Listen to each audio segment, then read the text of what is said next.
Hello everyone, welcome back to my channel Campus Classroom. I am Khushboo, student of Delhi university. Last video में हमने communication in professional life की unit 2 जो थी listening skills वो complete कर ली थी। आज हम लोग यूनिट 3 स्टार्ट करने वाले हैं, स्पीकिंग स्किल्स। तो लास्ट वीडियो में हमने ये देखा था कि लिसनिंग स्किल्स क्या होती है, यानी कि सुनकर सुनकर हम दूसरों की बात को किस तरह से समझ सकते हैं, उनकी बात पे क्या रिस्पॉन्ड करते हैं, ये सारी चीज़ें किस में आती हैं, लिसनिंग स्किल में। अब स्पीकिंग स्किल्स क्या बताता है कि आप किस तरह से किसके साथ कम्युनिकेट कर रहे हो, वो स्किल्स जो आपको दूसरों से कम्युनिकेट करने में हेल्प करता है अच्छी तरह से। ठीक है, अब इसका फर्स्ट पार्ट क्या है, प्रेजेंटेशन स्किल, यानी कि क्या, प्रेजेंटेशन स्किल्स कि आपकी प्रेजेंटेशन कैसी है। अब प्रेजेंटेशन क्या होता है, हम सबको पता है, अपने आइडियाज़ को, इन्फॉर्मेशन को आर्ग्यूमेंट्स में दूसरों को कन्विंस करने के लिए एक प्रोफेशनल कम्युनिकेशन होता है। प्रेजेंटेशन एक ऐसा पावरफुल टूल होता है जो हम यूज़ करते हैं।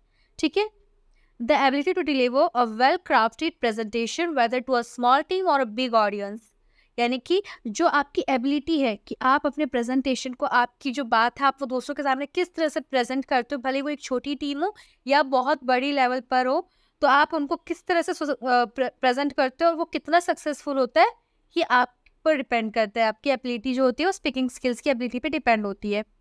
इसके अंदर verbal, visual, non verbal approaches, सारे अप्रोचेस जो है वो इन्वॉल्व होते हैं जो हमारे मैसेज को इफेक्टिवली डिलीवर करने में हेल्प करता है।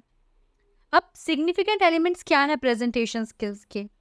First, content organisation and structure, यानी कि जो आपका जो भी आपको दूसरों तक जो भी इंफॉर्मेशन प्रेजेंट करनी है, आप उसको एक प्रॉपर तरीके से मैनेज करो, ऑर्गेनाइज करो, ताकि आपके ऑडियंस को जो है वो आप अच्छे से उसको प्रेजेंट कर सको। स्ट्रॉन्ग वर्बल कम्युनिकेशन स्किल, आपकी वर्बल कम्युनिकेशन स्किल्स जो स्ट्रॉन्ग होनी चाहिए ताकि आप अपनी बात को, अपनी प्रेजेंटेशन को क्लैरिटी के साथ जो है वो प्रेजेंट कर सको। और आपका इम्पैक्ट होना चाहिए कि हाँ, कोई भी जो है वो सिर्फ आप पर ध्यान दे, इधर उधर उनका ध्यान जाए ना पूरी, जब तक आप प्रेजेंटेशन दे रहे हो। कॉन्फ्रेंस रूम में अगर आप प्रेजेंटेशन दे रहे हो, आप मेन हो जो प्रेजेंटेशन प्रेजेंट करने वाला है कॉन्फ्रेंस रूम में अपने क्लाइंट्स को, और आप वो मेन इंसान हो, तो आपका जो वर्बल कम्युनिकेशन है वो इतना स्ट्रांग होना चाहिए कि उसकी नज़र आपसे हटे ही ना एक समय, थोड़े देर के लिए भी। Visual add and multimedia use कर, ज़्यादा से ज़्यादा जो है चार्ट्स और क्लिप्स वगैरह यूज़ करना, जिससे आप दूसरों को अपनी बात को, ग्राफिक्स यूज़ करना, आप उन्हें ईजिली समझा सको। उनके लिए ये ना हो कि हाँ, इसे तो सिर्फ लिख दिया सब कुछ, इतना सब कुछ हम पढ़कर कैसे समझेंगे। क्लियर कट एक सिंपल चार्ट वगैरह की यूज़ करो, जिससे उन्हें ईजिली समझ आए कि हाँ, ये इंसान कहना क्या चाहता है, क्या डेमोन्स्ट्रेट करना चाह रहा है। अपनी कंपनी का प्रोग्रेस या कुछ भी आप ईजिली इसके हेल्प से डेमोन्स्ट्रेट कर सकते हो। नॉन वर्बल कम्युनिकेशन मतलब ये कि प्रेजेंटेशन के दौरान जब भी आप कोई प्रेजेंटेशन दे रहे हो तो आपकी बॉडी लैंग्वेज कैसी है, फेशियल इमोशंस कैसे हैं, आप किस तरह से गेस्चर प्ले करते हो, ये सारी चीज़ें जो हैं वो डिलीवरिंग मैसेजेस के लिए बहुत ज़रूरी होती है प्रेजेंटेशन के दौरान। ऑडियंस एंगेजमेंट एंड इंटरेक्शन, अगर आप कोई ट्रेनर हो, आप एक ग्रुप को ट्रेन कर रहे हो, या फिर आपकी कोई टीम है जो आपके अंदर काम करती है, तो आप उनको इंकरेज करने के लिए, उनके बीच में डीपर बॉन्ड बनाने के लिए क्या क्या करते हो, उनमें इंटरेक्शन कराते हो, एंगेजमेंट्स कराते हो, मतलब उनसे क्वेश्चंस पूछते हो, कुछ डायलॉग्स करते हो, कुछ एक्टिविटीज़ करते हो, जैसे कि वर्कशॉप्स में एक ग्रुप एक्टिविटी वगैरह, जिससे उनके बीच में अच्छी सी बॉन्ड जो है वो बने, क्योंकि अगर अच्छी बॉन्ड अगर टीम में होगी तभी काम जो परफेक्ट होगा। ओरल प्रेजेंटेशन, अब आपने विजुअल प्रेजेंटेशन तो दे दिया, जब आप कोई प्रेजेंटेशन देते हो क्लाइंट को तो एक तो चार्ट चलता रहता है स्क्रीन पर, दूसरा आप बोलते हो, आप जब बोलकर अपनी बात को किसी को समझाते हो तो वो कौन सा प्रेजेंटेशन होता है, oral presentation. Formal speeches, conference presentation, sales speeches, ये सारे क्या है, एग्जाम्पल है ओरल प्रेजेंटेशन की। ओरल प्रेजेंटेशन जो है वो नॉर्मली यूज़ किया जाता है, उसका पर्पस होता है इफेक्टिवली अपनी मैसेज को डिलीवर करना, ऑडियंस को एंगेज रखना और डिजायर्ड रिजल्ट को अचीव करना। अब इम्पॉर्टेंस क्या है ओरल प्रेजेंटेशन के, तो ओरल प्रेजेंटेशन जो है वो communication makes communication professional life very effective, ये बहुत इफेक्टिव बना देता है, क्योंकि ये जो है पीपल्स को इनेबल करता है कम्युनिकेट करने के लिए अपने आइडियाज़ को, फैक्ट्स को एक क्लियर और इंगेजिंग मैनर में। ठीक है, ये जो एक इंसान के प्रोफेशनल इमेज में एक कॉन्फिडेंस, क्रेडिबल और नॉलेजेबल जो चीज़ जो है वो ऐड कर देता है उसके प्रोफेशनल इमेज में। ओरल प्रेजेंटेशन जो वो कोलैबोरेशन को प्रमोट करते हैं, टीम वर्क को, क्योंकि जो इसमें क्या होता है जब बहुत सारे लोग एक साथ बैठकर अपने आइडियाज़ को एक्सचेंज करते हैं, अपडेट्स को और फीडबैक्स को, तो उनके बीच में जो कोलैबोरेशन और टीम वर्क है वो अच्छा होता है। जो ओरल प्रेजेंटेशन है वो नॉर्मली यूज़ किया जाता है प्रोफेशनल डेवलपमेंट के लिए। जो प्रोफेशनल्स होते हैं वो कैप्टिवेटिव प्रेजेंटेशन जो वो प्रोवाइड करते हैं अपने प्रोस्पेक्ट के एडवांसमेंट के लिए, लीडरशिप रोल के लिए। ठीक है, अब टिप्स क्या हैं? कुछ ओरल प्रेजेंटेशन देते वक्त कुछ टिप्स जिसका ध्यान रखना होता है कि आपकी जो भी प्रेजेंटेशन है पहले तो वो इफेक्टिव वे में प्रेजेंट कर रहे हो आप। ठीक है, आपका जो ऑब्जेक्टिव है प्रेजेंटेशन को आप क्लियरली डिफाइन कर रहे हो। आपकी जो ऑडियंस है आप उनको एंगेज रख रहे हो, ये नहीं कि उनका जो ध्यान है आप भटकने दो, कि अगर उनका ध्यान भटका तो उनका आपके प्रेजेंटेशन में ध्यान ही नहीं रहेगा, तो it's a loss for you. ठीक है, फिर प्रेजेंटेशन देने से पहले खुद बहुत बार प्रैक्टिस कर लो ताकि उस समय कोई गड़बड़ ना हो। अगर उस समय कोई गड़बड़ हुई तो नेगेटिव इम्पैक्ट पड़ सकता है आपके ऑडियंस पर। विजुअल एड्स वगैरह को जो है उसकी इफेक्टिवनेस को इम्प्रूव करना, यानी कि एकदम परफेक्ट हो, कहीं भी पूरा ध्यान देना, कहीं पर कोई मिस्टेक ना हो। आपकी जो वर्बल कम्युनिकेशन है वो क्लियर हो और कॉन्फिडेंट हो। आप कॉन्फिडेंट हो बोलते वक्त, आप ये ना लगे सामने वाले को कि आप नर्वस हो रहे हो। ठीक है, अपने प्रेजेंटेशन को एक क्लियर स्ट्रक्चर के साथ और ब्रीफनेस में जो है प्रेजेंट करो, यानी कि आपका जो प्रेजेंटेशन है वो परफेक्ट होना चाहिए, बिना किसी मिस्टेक के, और कंप्लीट और क्लियर होना चाहिए। एडजस्ट करना है और अडेप्ट करना है अपनी डिलीवरी को ऑडियंस के अकॉर्डिंग। और ऑडियंस कोई क्वेश्चन पूछते बाय चांस बीच में, तो आपको वैसा होना चाहिए कि हाँ आप उस क्वेश्चन का जवाब तुरंत के तुरंत दे सको। ये ना हो अपने हिसाब को ऑडियंस के रिएक्शन के साथ अपने डिलीवरी को जो है चेंज कर सको। Next one is power point presentation, यानी पावर पॉइंट प्रेजेंटेशन जो है वो क्या होता है? तो पावर पॉइंट प्रेजेंटेशन जो विजुअल एड्स होते हैं, जो कि इनकॉर्पोरेट टेक्स्ट होते हैं, ग्राफिक मल्टीमीडिया एलिमेंट्स होते हैं, जो कि ओरल कम्युनिकेशन को इन्हेंस करने के लिए यूज़ किए जाते हैं। हम सबको पता है हम जब भी कोई प्रेजेंटेशन दे रहे होते हैं तो पीछे जो पावर पॉइंट होता है वो चलता रहता है हमारे। ये नॉर्मली प्रोफेशनल सेटिंग्स में ही यूज़ की जाते हैं मेनली, या फिर जब बाई चांस आप कॉलेजेस में कोई अपना रिपोर्ट वगैरह सबमिट कर रहे होते हो या कोई प्रेजेंटेशन दे रहे होते हो तब यूज़ किया जाता है।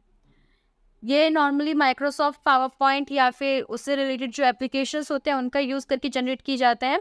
ये एडेप्टेबल होते हैं और इसमें वैरायटी ऑफ सेटिंग्स जो आप इंक्लूड कर सकते हो, जैसे कॉर्पोरेट मीटिंग के दौरान, ट्रेनिंग सेशंस में इसका यूज़ किया जाता है, एजुकेशनल लेक्चर्स में यूज़ किए जाते हैं। ठीक है, अब बेनिफिट क्या है पावर पॉइंट प्रेजेंटेशन के?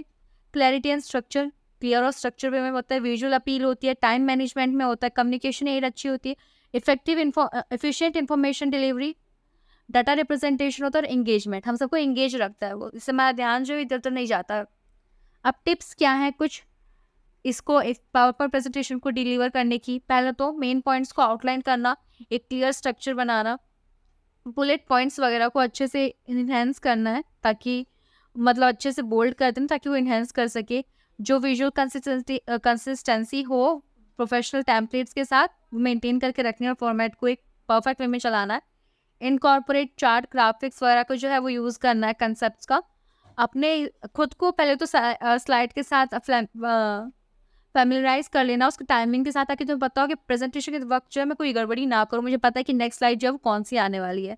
ठीक है, ऑडियंस के साथ आई कांटेक्ट बनाकर रखना और इंटरेक्टिव एंगेजमेंट, और आपको ऑडियंस के साथ आई कांटेक्ट बनाकर रखना बहुत ज़रूरी है, इसलिए आपको पता होना चाहिए कि पीछे जो स्लाइड चल रही है उस पर क्या नेक्स्ट शो होने वाला है। ठीक है, next is group discussion. Speaking skill का नेक्स्ट पार्ट क्या है? ग्रुप डिस्कशन, यानी कि जब आप एक छोटी साइज़ की या बड़ी साइज़ की या फिर और भी बड़े साइज़ के ग्रुप के साथ बैठकर अपने आइडियाज़ को, अपने ओपिनियंस को, इन्फॉर्मेशंस को उनके साथ शेयर करते हो किसी भी टॉपिक पर, ठीक है, या किसी भी इशू पर, वो क्या होता है? Group discussion. अब प्राइमरी गोल क्या होता है ग्रुप डिस्कशन का? कि एक ओपन और इंटरेक्टिव कन्वर्सेशन हो, यानी कि ऐसा ना हो कि सामने वाले को पता ना हो, वो आपके बारे में कुछ भी अपने हिसाब से ना सोच ले, इसलिए आप एकदम ग्रुप में बैठ के सारी चीज़ें डिसाइड कर लेते हो किसी भी टॉपिक पर, कि आगे जाकर कोई प्रॉब्लम ना हो, और वो दूसरे को भी अलाउ करते कि वो आपको समझ सके, वो जान सके कि आप किस तरह के हो, वगैरह वगैरह। ग्रुप क्या होते हैं? जब एक या दो से ज़्यादा लोग जो है साथ में मिलकर अपना साइकोलॉजिकल रिलेशनशिप जो है वो एक दूसरे के साथ बनाते हैं, या साइकोलॉजिकल मतलब दिमाग से। ठीक है, इसका मतलब जब आप एक दूसरे को कुछ अपने आइडिया शेयर करते हो या अपना कुछ रोल एक दूसरे के साथ मिलकर प्ले करते हो, तो वो सारी चीज़। और discussion means various aspects of a questions को आप जब कंसिडर कर इशू, प्रॉब्लम, सबको इन्वेस्टिगेट करके एक दूसरे के साथ जो है डिस्कस करते हो। The 3 P's Before getting on with group discussion, the 3 P's which constitute the ingredient of any discussion need to be understood. पहले ये जानने से पहले कि ग्रुप डिस्कशन क्या है क्या नहीं है, ये सब डिटेल में जाने से पहले 3 P's जानना जरूरी है, जो कि इंग्रेडिएंट है, यानी कि मेन चीज़ें हैं जो ग्रुप डिस्कशन में ज़रूरी होती हैं. पहला पर्पस, आपके ग्रुप डिस्कशन का पर्पस क्या है, प्लानिंग क्या है, और पार्टिसिपेशन क्या है, मतलब कौन कौन पार्टिसिपेट कर रहा है, आपका पार्टिसिपेशन का रोल क्या है, आप किस रोल में पार्टिसिपेट करने वाले हो. ये सारी चीज़ें जो है वो ज़रूरी होती हैं.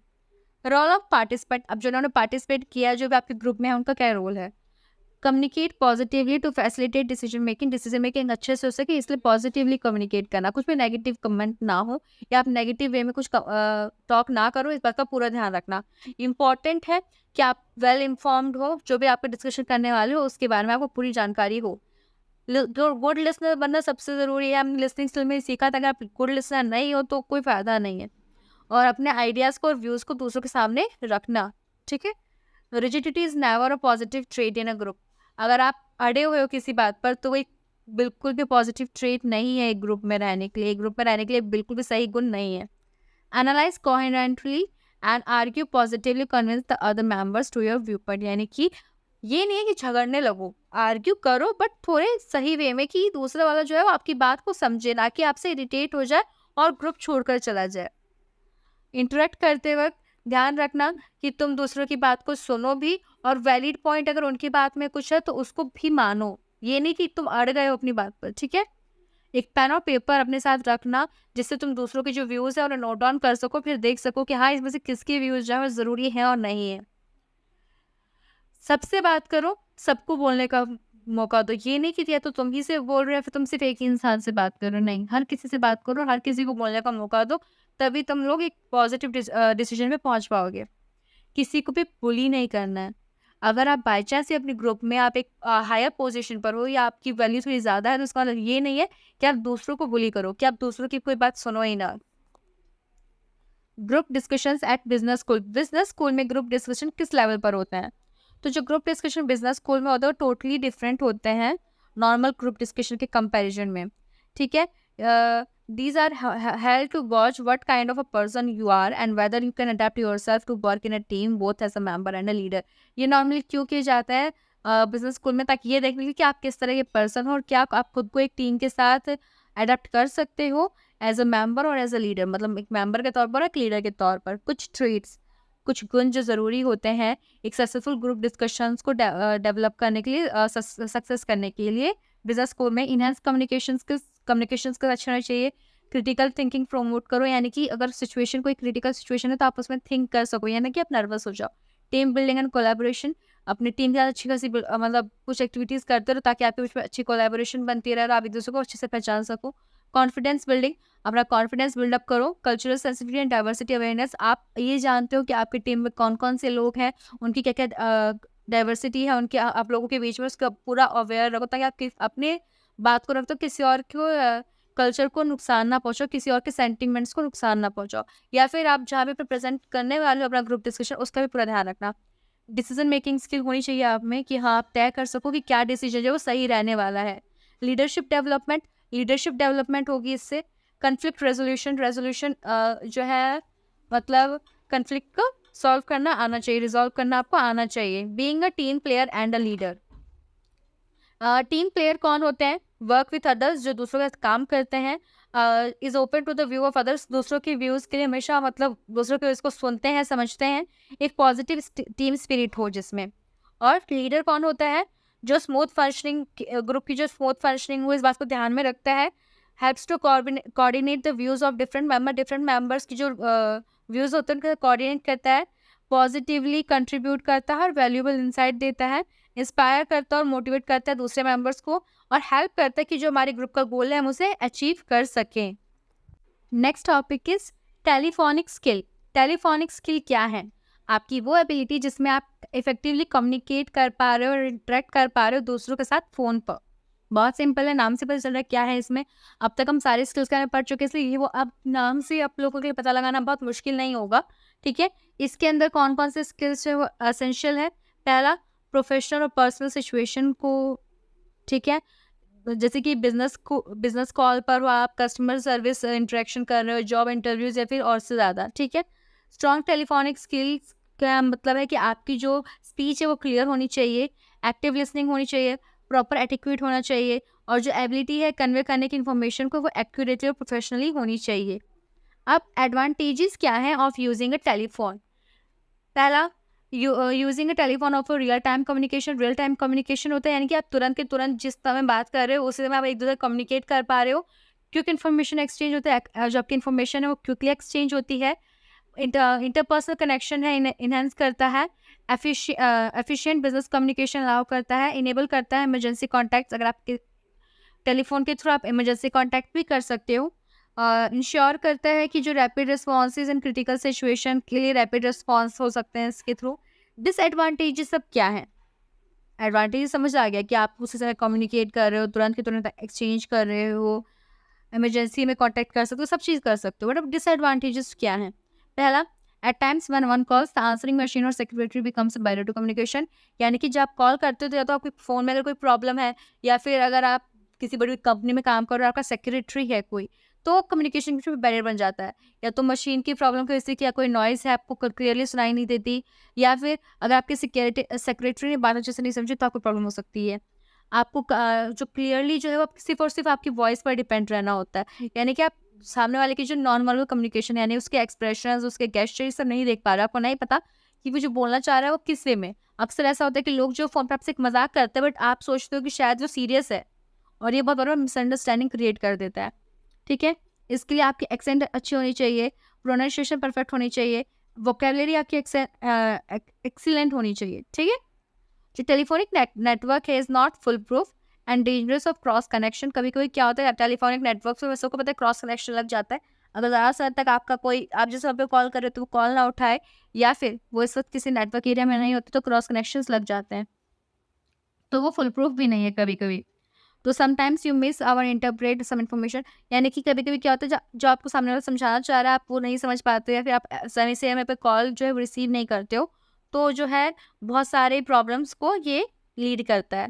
द रिसीवर, अगर जो रिसीवर जिसने आपका फ़ोन उठाया वो अगर बैड मूड में है, तो उसको जो कॉल करना जो है आप जिस पर्पज़ के लिए भी करते हो वो जो है अच्छे से पूरा नहीं हो पाता है। कन्वर्सेशन जो फ़ोन पर होता है वो एक परमानेंट रिकॉर्ड प्रोवाइड कर does not provide a permanent record for legal. अगर लीगल पर्पज़ के लिए आप बात कर रहे हो, बाय चांस में आपने रिकॉर्ड नहीं की है, आप कॉल पर बात कर रहे हो और आपने रिकॉर्डिंग नहीं की है, मतलब रिकॉर्डिंग भी जो है वो पूरी तरह से लीगल नहीं होता है। बाय चांस कोई कह सकता है कि किसी ने वॉइस फिशिंग की होगी, वॉइस पिचिंग की होगी, बट ऐसा नहीं होता है। ठीक है? तो ये जो है लीगल पर्पज़ के लिए नहीं काम करता, रिटर्न चाहिए होता है। टेलीकॉन्फ्रेंसिंग क्या है? जब आप मीटिंग और कॉन्फ्रेंस जो ओवर फ़ोन करते हो, फ़ोन के थ्रू करते हो। आप कॉन्फ्रेंस रूम में बैठे हुए हो बट आप अलग-अलग कंट्रीज़ में हो। आप अपने किसी बाहर की कंट्री के क्लाइंट के साथ, फॉरेनर क्लाइंट के साथ डील कर रहे हो on over video call, video chat पर या टेलीकॉन्फ्रेंसिंग में, ठीक है? टेलीफ़ोन कॉन्फ्रेंसिंग के लिए बहुत सारी प्लानिंग और ऑर्गेनाइज़ेशन जो ज़रूरी होती है। नॉर्मल मीटिंग में आप सामने-सामने हो, उससे कोई डाउट हुआ तो आप तुरंत के तुरंत क्लियर कर सकते हो, या फिर बहुत सारी चीज़ें जो है वो फ़ायदेमंद रहती है पर्सनल कम्युनिकेशन में। बट टेलीकॉन्फ्रेंसिंग में आपको हर चीज़ जो है वो प्रॉपर्ली ऑर्गेनाइज़ करनी होती है ताकि सामने वाले को किसी भी तरह की कोई कन्फ्यूजन जो है वो नहीं रह जाए। Next topic is negotiation. Speaking skill का जो नेक्स्ट टॉपिक है वो नेगोशिएशन है।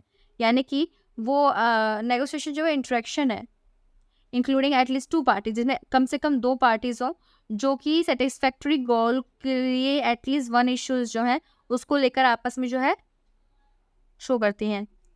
यानी कि जब 2 पार्टी जो है कोऑपरेट कर रही हो एक-दूसरे के साथ और उनका जो कॉमन सैटिस्फैक्टरी गोल है, उसमें कोई भी इश्यू हो, तो उनके बीच में जो इंटरेक्शन होता है वो नेगोशिएशन होता है।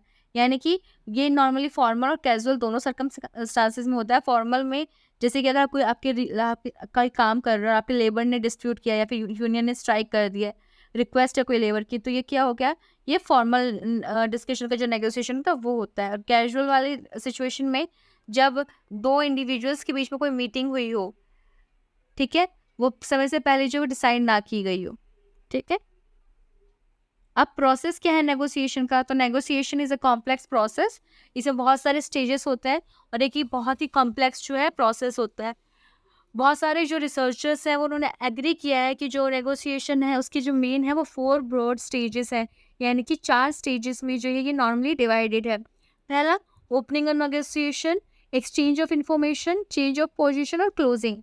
यानी कि पहले तो नेगोशिएशन को ओपन करना, यानी कि ये पता लगाना कि जो रिलेशनशिप और आपने नए ग्रुप्स बनाए थे, उनके मेन प्रॉब्लम है क्या, ठीक है?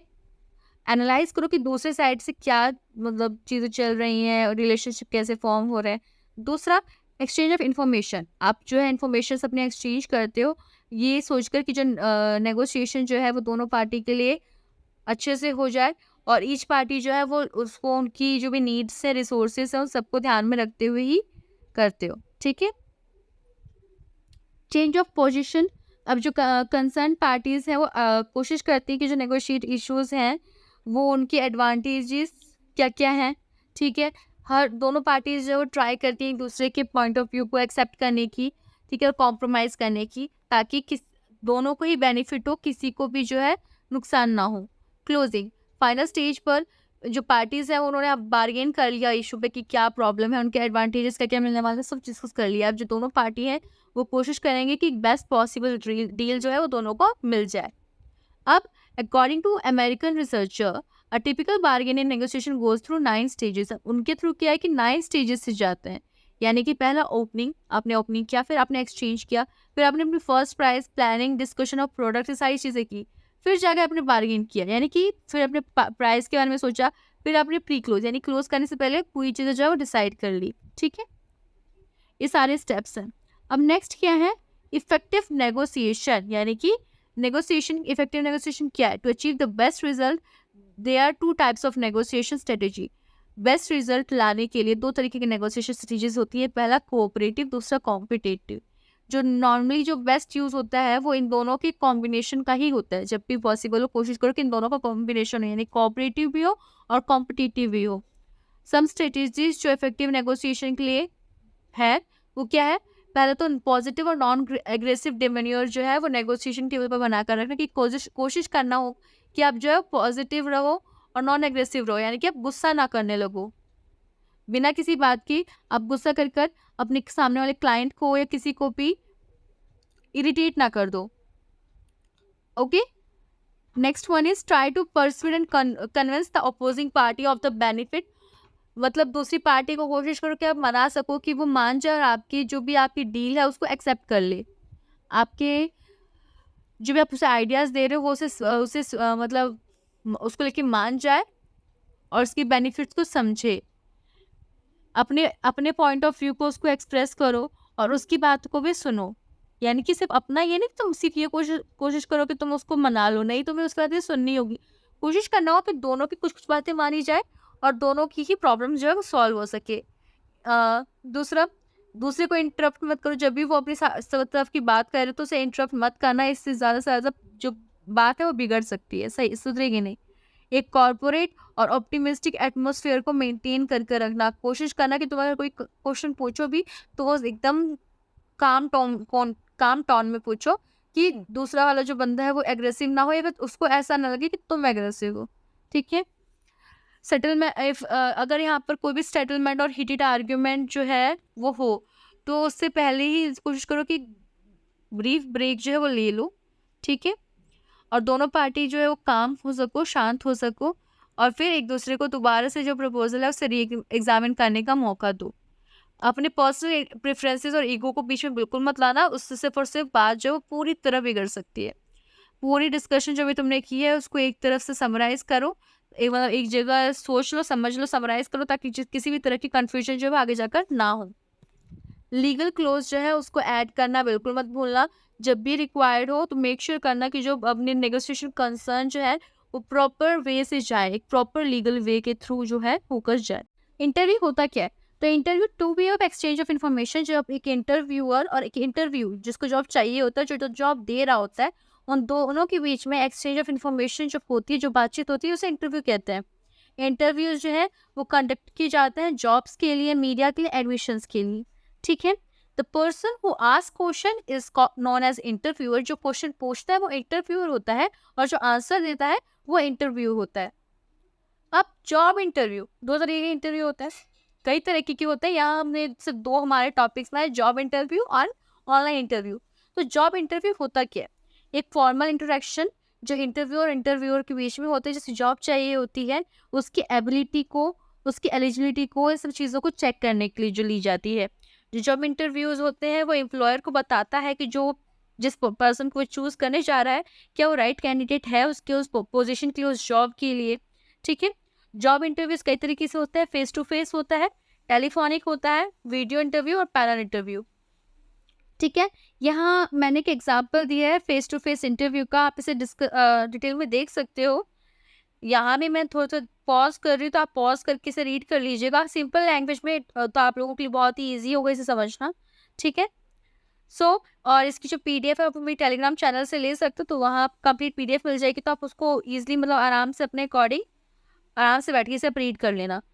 ये सिर्फ एक सैंपल है, ज़रूरी नहीं है कि जो पेपर हो उसमें यही जो इंटरव्यू है वो लिखने के लिए आए, कुछ और भी आ सकता है। नेक्स्ट इंटरव्यू की बात करते हैं, ऑनलाइन इंटरव्यू। ऑनलाइन इंटरव्यू जब आप वर्चुअली किसी के साथ कोई इंटरव्यू करते हो, यानी कि इंटरनेट के थ्रू कनेक्ट कर, ठीक है, जिससे टाइम और कॉस्ट दोनों बचता है, क्योंकि इंटरव्यूअर को भी, जो इंटरव्यू होता है उसको भी आपके पास आना नहीं पड़ता, इंटरव्यूअर के पास अपनी जगह पे कॉस्ट बचता है उसका ट्रांसपोर्टेशन, ठीक है। और अपने कंफर्टेबल प्लेस पर आप अवेलेबल होकर इजीली जो है इंटरव्यू अटेंड कर सकते हो, ठीक है।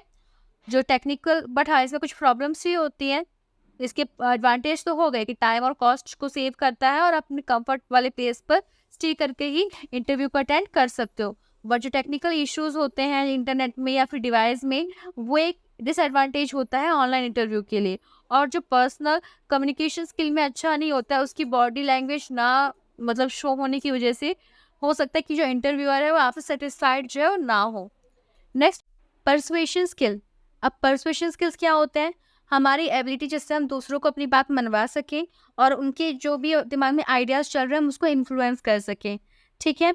हमारे स्किल्स जो ये जो स्किल है हमारी डे टू डे लाइफ में भी ज़रूरत पड़ती है, फिर आप चाहे मार्केटिंग डिपार्टमेंट में हो, सेल्स में हो, नेगोशिएशन में ही हो, तब तो ज़रूरत पड़ती है, लीडरशिप में हो, तो आपको ये सब में बहुत ज़रूरत पड़ती है इस स्किल की, कि आप दूसरे को अपनी बात मनवा सकते हो या नहीं, ठीक है। इससे क्या होता है ना कि इसमें क्या-क्या कर सकते हो आप, अपने अंडरस्टैंडिंग का यूज़ करते हो कि दूसरों की बात को पहले समझ लो, उसको किस चीज़ की ज़रूरत है। अपने कम्युनिकेशन टेक्निक का यूज़ करके उसकी इमोशंस तक पहुँचो, उसको लॉजिकली समझाओ, ठीक है। इसका जो मेन ऑब्जेक्टिव यही होता है कि दूसरे के माइंड को चेंज करके उसको उनके बिहेवियर को अफेक्ट करना, ठीक है। कुछ लोग इसका पॉजिटिवली यूज़ करते हैं, कुछ लोग इस स्किल का नेगेटिवली भी यूज़ करते हैं। अब understanding the goal of persuasion, persuasion का गोल क्या है? तो पहले तो परसुएशन के गोल को अंडरस्टैंड करने के जो 5 मेन ऑब्जेक्टिव्स हैं वो क्या हैं? क्रिएट अनसर्टेनिटी, अनसर्टेनिटी क्रिएट करना, ठीक है। रिड्यूस रेजिस्टेंस, रेजिस्टेंस को रिड्यूस करना। चेंज एटीट्यूड, अपने एटीट्यूड को चेंज करना। एम्पलीफाई एटीट्यूड, अपने एटीट्यूड को एम्पलीफाई करना। गेन बिहेवियर, बिहेवियर को गेन करना। हम सबको पता है कि जो मेन क्या है ऑब्जेक्टिव्स, यानी कि सिंपली क्या होता है कि दूसरों को अपनी बात मनवाना। बट दूसरों को अपनी बात मनवाने के लिए भी काफ़ी सारी चीज़ें, काफ़ी सारी टेक्निक्स की हमें ज़रूरत पड़ती है, काफ़ी सारे स्किल्स की हमें ज़रूरत पड़ती है, ठीक है। क्रिएट अनसर्टेनिटी क्या है? जैसे कि आप दूसरे को जो मन में जो भी उसके मन में जो भी डाउट है आप उसको समझ सको, ठीक है। और उसको उसके जो डाउट है उसको आप अपने उसके लिए आप अपने ओपिनियन दो। अगर आप उसको उसके डाउट के लिए कन्विंस करना चाहते हो तो आप उसे और चीज़ें लो, ठीक है। रिड्यूस रेजिस्टेंस, यानी कि आप अपने ऑडियंस को जो है वो उसके रेजिस्टेंस को रिड्यूस करो, उसके उसके क्लोजर जाओ, उसकी बात को समझने की कोशिश करो, उसको ये शो करो कि आप उसकी जो है फ्रेंड हो, ठीक है। चेंज एटीट्यूड, अपना एटीट्यूड चेंज करो। अगर आप बाई चांस एक बार में फेल हो रहे हो तो दोबारा कोशिश करो उससे दोस्ती करने की, उसको बात को समझने की, उसके डाटा को गेन करने की, ठीक है। एम्पलीफाई एटीट्यूड, जब ऑडियंस जो है वो रेडी है आपसे भी बात करने के लिए, तो आप उसको, अगर वो किसी प्रॉब्लम है तो उससे थोड़ा सिंपैथाइज करो, ठीक है, उसे थोड़ा कंसोल करो, ठीक है। गेन बिहेवियर, व्हेन जब ऑडियंस जो है वो क्लियरली आपसे एग्री हो रहा है, आपको दिख रहा है, तो क्या है तब आपका काम होता है एक्शन लेना, मतलब एकदम एक कोई ऐसा एक्ट करना जिससे वो पूरी तरह आपकी बात में जो है कन्विंस हो जाए, ठीक है। Next, how to avoid pitfalls of persuasion, persuasion के पिटफॉल्स को कैसे अवॉइड करना। Not all attempts at persuasion, मतलब मैंने पहले बोला था कि सारे जो अटेम्प्ट्स हैं वो सक्सेसफुल नहीं होते हैं, कुछ ऐसी भी स्ट्रेटेजीज होती है जो बाई चांस आप पर बैकफायर कर जाते हैं, ठीक है। आप कभी कभी जो कुछ मिस्टेक्स कर देते हो वो अवॉइड करनी है। पहला, डायरेक्ट मत हो, उसे डायरेक्टली मत बोलने की कोशिश करो। ऐसा हो सकता है कि डायरेक्टली अगर आप बोलने की कोशिश करो तो वो जो है वो आपको गलत वे में ले ले। एक्सेप्ट कॉम्प्रोमाइज़, कॉम्प्रोमाइज़ करो उसकी बातों के साथ। बियॉन्ड स्ट्रॉन्ग आर्ग्यूमेंट तक मत पहुंचना उनके साथ। पेशेंस एंड परसिस्टेंस, पेशेंसली और अच्छे से इस बात को इससे डील करना। हमारा जो नेक्स्ट टॉपिक है वो है पब्लिक रिलेशंस। अब पब्लिक रिलेशन क्या है? एक ऐसा स्ट्रेटेजिक कम्युनिकेशन जो कम्युनिकेशन डिसिप्लिन जो कि फोकस करता है बिल्ड करने में और मेंटेन करने में पॉजिटिव रिलेशनशिप बिटवीन ऑर्गेनाइजेशन और जो हमारे स्टेक होल्डर्स हैं उनके बीच में। ये एक मल्टीफेसेटेड फील्ड है जहाँ पर बहुत सारे इंफॉर्मेशंस के जो मैनेजमेंट है वो होता है ऑर्गेनाइजेशन और पब्लिक के बीच में, जो कि क्रिएट करता है और मेंटेन करके रखता है एक फेवरेबल इमेज कि जो पब्लिक की नज़रों में क्या है, हमारी इमेज जो हो वो अच्छी बनी रहे। According to institute of public relation USA, public relation is the deliberate, planned and sustained effort to establish and maintain mutual understanding between an organization and its public। यानी कि ये क्या करता है, नॉर्मली एक ऐसा परफेक्ट और अंडरस्टैंडिंग जो है, म्यूचुअल अंडरस्टैंडिंग मेंटेन करता है ऑर्गेनाइजेशन और पब्लिक के बीच में। ठीक है, नाउ नेक्स्ट फंक्शन और एक्टिविटीज़ क्या है पब्लिक रिलेशन की। वैसे हमने जो ऊपर पॉइंट्स पढ़े हैं उसी से हमें काफ़ी हद तक इसके जो काम है वो पता चल गया है कि नॉर्मली क्या करता है, एक अच्छा इमेज बनाकर रखता है। अगर कभी कोई एक्टर ट्रोल हो रहा होता है, कुछ करे तो लोग क्या कहते हैं कि हम अपने पीआर को ये काम दे रहे हैं, पीआर ये सारा काम संभाल लेगा। पीआर मतलब जो पब्लिक रिलेशन के उनके लोग होते हैं, उनके जो यहाँ काम करते हैं उस डिपार्टमेंट में। अब पब्लिक रिलेशन एक स्ट्रेटेजी को वर्सटाइल स्ट्रेटेजी सबको पता चल गया है। ठीक है, अब इसमें क्या है, कनेक्शंस जो है वो स्टेक होल्डर के साथ अच्छे बना कर रखना। ठीक है, ये काम क्या होता है पब्लिक रिलेशन का। अब इसका काम क्या क्या है? मीडिया रिलेशंस, मीडिया के साथ अच्छे रिलेशन बना कर रखना, क्योंकि जो नॉर्मली हमारे जो भी रिपोर्ट्स शेयर करते हैं मीडियाज ही होता है। मीडिया की इंक्वायरीज को रिस्पॉन्ड करना, उनको प्रेजेंस अपना प्रोवाइड करना ऑर्गेनाइजेशन का। ठीक है, समय समय प्रेस को कुछ इन्फॉर्मेशन रिलीज करते रहना, अपडेट्स देते रहना। कॉर्पोरेट कम्युनिकेशन जो है वो अच्छी बनाकर रखना, चाहे वो आपके अंतर एम्प्लॉयज़ के बीच में इंफॉर्मेशन है, उनके इंटरनल कम्युनिकेशन उसे परफेक्ट और एंगेज्ड वे में रखना है। ठीक है, और जिससे जो है क्राइसिस कम्युनिकेशन जो है वो मैनेज करने में ईजी हो। कम्युनिटी रिलेशनशिप, कोशिश करने की लोकल लोगों के साथ, लोकल कम्युनिटी में आप एक पॉजिटिव प्रेजेंस अपना बना कर रखो। जो भी कम्युनिटी इवेंट्स होते हैं या फिर जो भी सोशल रिस्पॉन्सिबिलिटीज़ हैं आप उनमें इनिशिएटिव्स लो। ठीक है, ताकि जब भी कम्युनिटी कंसर्न हो वो आपको एक प्रॉपर गुडविल जो है प्रोवाइड करे। Social media management, social media पे अपने आपको अच्छे से मैनेज करके रखना है। आप समय समय पे ऑनलाइन कंजर्वेशन को मॉनिटर करते रहो कि आप क्यों जो मैनेज करते रहो कि आपकी ऑर्गेनाइजेशन की जो ऑनलाइन रेपुटेशन है वो अच्छी रहे, कुछ भी आप नेगेटिव जो है वो गेन ना करो।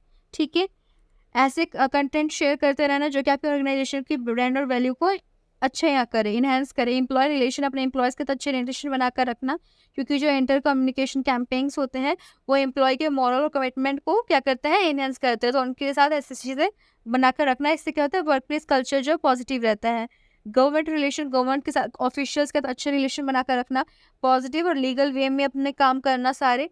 ठीक है, स्ट्रेटेजिक प्लानिंग, एक परफेक्ट स्ट्रेटेजी वे में प्लान करके चलना। ठीक है, और समय समय पे जो रिसर्च वगैरह जो है कंडक्ट करते रहना, नए नए अपॉर्चुनिटीज़ को ढूंढने के लिए, और जितने भी सर्कमस्टांसेस आते हैं उनके साथ किस तरह से डील करना है, ये सारी चीज़ें जो है सोच समझ कर चलना।